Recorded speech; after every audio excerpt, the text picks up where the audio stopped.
Dobrý deň, moje meno je Natália Rajčáková a v tomto krátkom videu by som vám rada prečítala úryvok z poviedky od Henryho Lawsona At the Dead Dingo v preklade U mŕtvého dinga.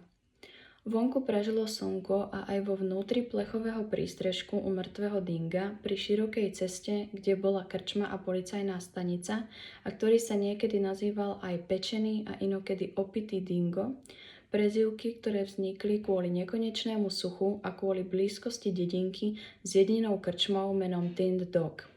Z prednej verandy bolo vidno scenériu čistej, vyhľadenej cesty, ťahnúcej sa doprava aj doľava do vnútrozemia až k Burg, počlenky v červenom piesku a prachu možno aj 100 míl. Zvyšok bol obklopený modrosivými kríkmi, prachom a horúci vzduch sa vlnil nad každým predmetom. V bare boli iba 4 ľudia, hoci bol nový rok. V krajine ju veľa nežilo.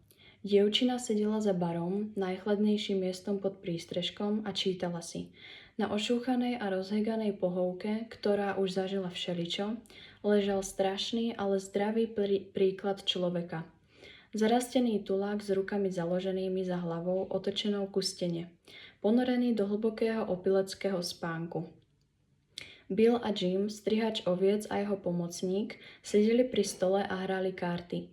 Boli asi 3 hodiny po obede a oni hrali od 9 rána a aj väčšinu noci predtým, takže boli asi morálne a aj fyzicky v horšom stave než ten opitý tulák spiaci na gauči. Tesne pod barom, na nebezpečnom mieste pre jeho nohy a chvost, ležal ovčiarsky pes s reťazou priviazanou k obojku a pripevnenou okolo uboleného krku. Zrazu zaznelo buchnutie do stola a Bill, hráč smoliar, sa ozval s nadávkou, ktorá by znela drsne, keby ju nebol vyslovil tak pomaly a ťahavo.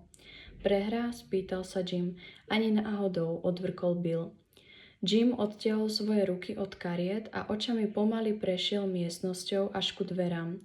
V očiach oboch z nich bolo niečo ako pohľad človeka, ktorý sa zobudil na cudzom mieste. Máš niečo? Spýtal sa Jim, poťahujúc ďalšiu kartu. Bill stiahol líca, aby nahromadil sliny a vyplul ich na zem.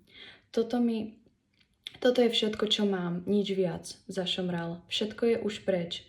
Jim sa oprel dozadu, znudene zývol a zbadal psa. To je tvoj pes? Spýtal sa zrazu svižne.